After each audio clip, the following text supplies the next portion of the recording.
Энэ арилжааны банкуудын нэгдсэн тайлбар нийслэлийг харахаар дотоодын одоо хадгаламж харилцаагаар татсан их усүрээрээ одоо Монголд байгаа зээлийнхээ нэг 60 гаруй хувийг бол хангаад үлдсэн хувийг нь бид нар гадаадын санхүүгийн байгууллагаас зээлж авч байгаа.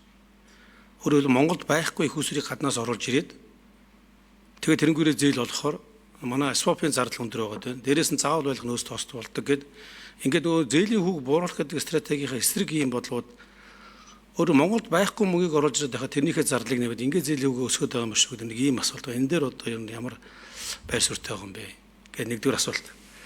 За дараагийн асуулт юу гэхээр энэ та бол одоо хөрөнгөний зах зээл Монголд хөгжөөгүй нэхэр энэ хөгжүүл хэрэгтэй гэдэг. Гэтэл одоо Монгол банкны тухай хуулиар болохоор нөгөө арилжааны банк чинь өөрийн хөрөнгөний 20% тэнцэх хэмжээгээр л зөвхөн хөрөнгөний зах зээлээр байршуулах ийм боломжтой байгаа. Тэгэхээр нөгөө оруулж ирж байгаа банкны тухай хуулийн өөрчлөлтүүдээр төв банкны тухай хуулиас гадна одоо банкны тухай хууль дээр өөрж байгаа өөрчлөлтүүдээр энэ талын асуудал тусгагдж байгаа юу? Нөгөө өөрийн хөрөнгөний 1% нэг хувьцаа эзэмшигчийн одоо хязгаараас гадна өөр ямар саналууд орж байгаа вэ гэдэг ийм хоёрдугаар асуулт байна. За гуравт болохоор бол энэ саяхан бас эдийн засгийн байнгын ороогоор Зоос банкны жижиг хувьцаа эзэмшигч гэдэг хүн орж иж бас хомдол танилцуулж байсан. Ер нь Зоос банктай холбоотой нөр багтуулалтын асуудал маш удаан хугацаанд явж байгаа. Гэтэл Зоос банкны одоо байгаа одоо өөр авлага дотор нь нэлээд боломжийн одоо өндөр үнэлгээтэй тийм одоо орд байгаа юм байна гэж ойлгосон. Тэр ордыг хэрвээ одоо жишээл одоогийн зах зээлийн үнэлгээний тодорхой хэмжээнд зарж чадах юм бол одоо байгаа өрөө бүгдийн төлөөд тэгээд цаана байгаа одоо жижиг хувьцаа эзэмшигчид хүртэл мөнгө өгчих боломж байна гэсэн ийм асуудал ирсэн. Энэ тал дээр одоо мэдээлэл авъя гэж бодож байна. За эхний ээлжинд энэ гурван асуултан дээр хариулт авъя.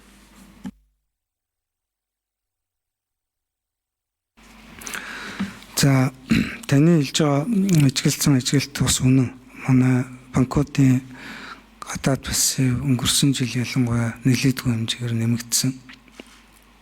Гадаад их усүрээр зээл болж байгаа. За энэ дээр урт хугацааны swap хэлцэл төв банк хийж байгаа. За энэ хэлцлийн өртөг бол нэмэгдэж байгаа.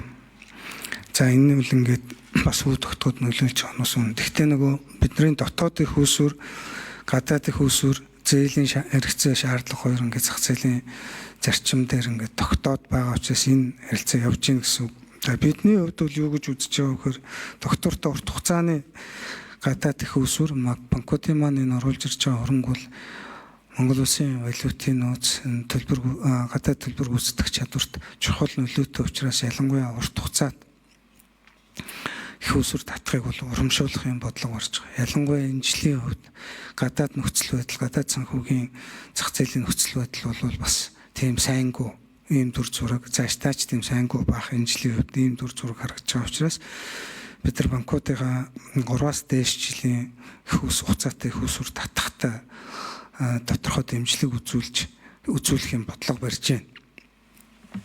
За яг хөө энийг ингээд бид нар хугацаат swap-ын зардлыг хүчээр буулгана гэвэл бид нар төв банкны алдагдал хугацаагаад нэмэгдэх ийм зүйл байгаа.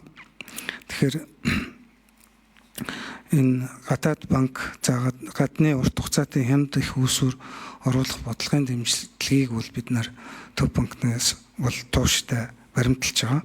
Та бид нар бас энэ сая хаврын уулзалтанд явах үеэр ч гэсэн бас гадны олон улсын байгууллагуудтай энэ талаар бас нэлээдгүй бас эерэг яриа хэлцээрүүд хийгдсэн, яриа хэлцээр үргэлжлээд ингээд хамтын ажиллагаа явагдаж байгаа.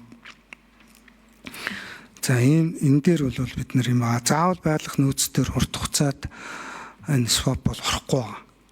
Тэг яг богино хугацаатын бол бид нар 10 сараас эхлээд 0.25%-аар эхлээд ингээд цаашаа үргэлжлүүлж байгаа бодлогын хөшөөргөл хэрэгжилж байгаа учраас бид нар нөгөө гадаад өрийн finance хийх энэ орон зай бас муудах вэ гэдэг ийм болгоомжл байгаа учраас санхүүгийн салбарын тогтвортой байдлыг бэхжүүлэх үүднээсээ л ийм бодлогын хөшөөрөг хэрэгжилж байгаа.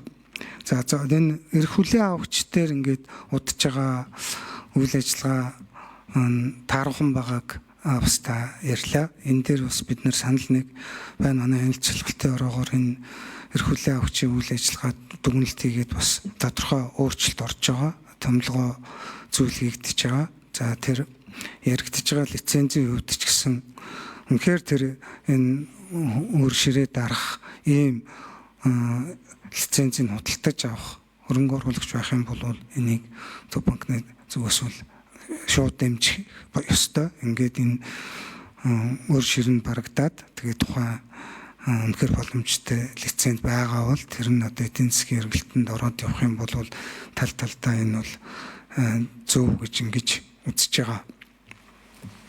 Тэр жижиг хувьцаа эзэмшгийн гомдлын асуудал үл яг нөгөө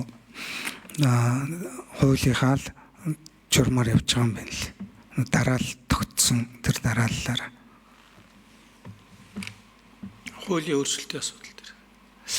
Тийм хуулийн өөрчлөлтийн асуудал дээр яг үүндээ би сая та бүхэнд ярьсан хоёр үе шаттай бид нар хуулийн өөрчлөлтийг хийж байгаа. Банкны хуулийн өөрчлөлтөөр бол энэ нэг хувьцаа эзэмшигчийн эзэмшлийг бас арай бодиттой 5 номерыг гүйцэж хариулъя.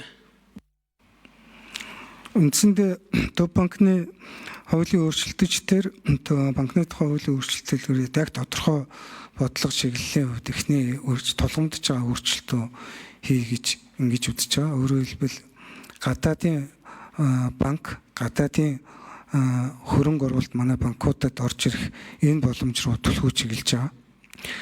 Тухайлбал банкны толгой компани байгуулах боломж гадаадын банкуд дээр нөгөө компани хэлбэрээр буюу салбар хэлбэрээр орж ирэхэд тэрийн зохицуултуудыг нэлээд тодорхой болгож өгч байгаа.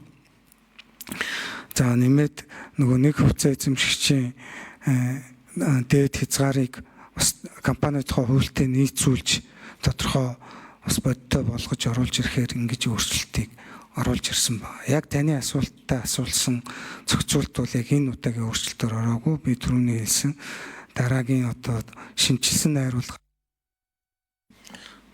За тэгэхээр яг бид нар одоо гадаадын банк, гадаадын хөрөнгө оруулагч орж ирэхийг хүлээсээр байгаа нэлээд олон жил боллоо. Тэгэхээр гаднаас их усэр татаж чадж байгаас хийгээд дэмжих талд нэлээд бодлого чиглүүлэх ёстой юм шүү гэж бас зарим их хурлын гишүүд яриад байгаа. Тэр бас их зөв санал юм болоо гэж бодоод байна. Заавал гадаадын банк оруулж ирэхээр өнөөдөр гадаадаас их усэр татаж оруулж ирж чадж байгаа компаниуд, банк санхүүгийн байгууллагуудад дэмжих энэ тал руу бас бодлого чиглүүлэх.